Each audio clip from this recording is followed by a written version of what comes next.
তোমাদের সাথে এর আগে একটা ভিডিও ছেড়েছিলাম যে পঞ্চমীর আড্ডা ঘরে বসে, তো সেই ভিডিওরই এটা একটা মিনি ব্লগ। তো দেখো সন্ধ্যাবেলা তো সবাই মিলে চা খাচ্ছিলাম, এখানে সবাই মিলে মুড়ি মাখা চা। আর এই যে আমাদের এই কাকু এসেছিলো আমাদের বাড়িতে, তো সেই জন্য সবাই মিলে বসে গল্প করছিলাম আর চা খাচ্ছিলাম।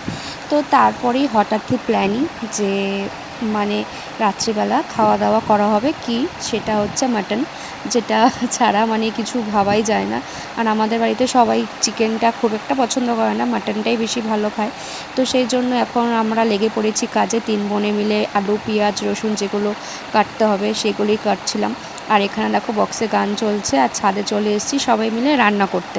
খোলামেলা জায়গায় রান্না করতে কিন্তু ভীষণ ভালো লাগে। মা এখানে মাংসটা ম্যারিনেট করে প্রেশারে দিয়েও দিয়েছিল, আর বাপি এখানে করবে মাটন। বাপির হাতের মাটনটা জাস্ট অসাধারণ। এর আগেও অনেক ভিডিওতে শেয়ার করেছি যে আমার বাপি কিন্তু মাটনটা খুব ভালো করে, মাও করে দারুণ, কিন্তু বাপিও খুব সুন্দর করে।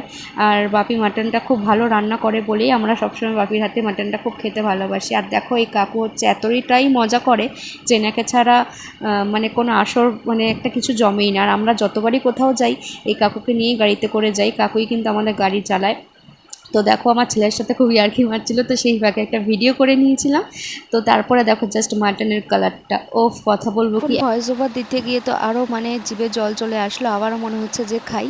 তো এরকম লাল লাল আর তেল ভাসা মানে মাটন খেতে কিন্তু দারুণ লাগে। তো চলো টাটা, দেখা হচ্ছে নেক্সট ভিডিওতে।